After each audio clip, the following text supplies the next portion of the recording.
তিনি একসময় ছিলেন শুধু বিগ ডগ, কিন্তু ডাব্লিউডাব্লিউ ইতিহাস তাকে চিনেছে ট্রাইবাল চিফ নামে। Roman Reigns, the head of the table, তিনি একসময় তৈরি করেছিলেন রেকর্ড ভাঙ্গা চ্যাম্পিয়নশিপ রেইন। বছরের পর বছর ধরে ইউনিভার্সাল চ্যাম্পিয়নশিপ ধরে রেখেছিলেন নিজের হাতে।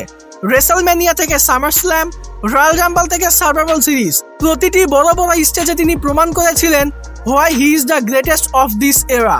তার পাশে ছিল দ্য ব্লাড লাইন, দ্য উসোস, সোলো সিকাওয়া এবং পল হেইম্যান, কিন্তু সবকিছুর কেন্দ্রবিন্দুতে ছিলেন শুধু একজন মানুষ, রোমান রেইন্স। 2025 সালে এখন সেই রেইন শেষ। দ্য ব্লাড লাইন ভেঙে গেছে, তবুও রোমান এখনো আছে।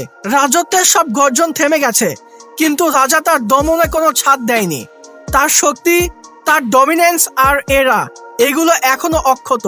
সুপারম্যান পাঞ্চ আর স্পিয়ার, প্রতিটি ধাক্কা এখনো ভয় সৃষ্টি করে। যে মানুষকে কেউ সহজে হারাতে পারে না, সে আবারও ফিরে আসবে, ধীরে ধীরে সবকিছু আবারও দখলে নিবে। রোমান রেইন্স শুধু একজন চ্যাম্পিয়ন ছিলেন না, তিনি ছিলেন লিডার, দ্য আইকন। তার পুরনো রাজত্ব ভেঙে গেছে, কিন্তু রাজার শক্তি এখনো অটুট, এবং যা হারিয়েছে তা আবারও দখল করবে।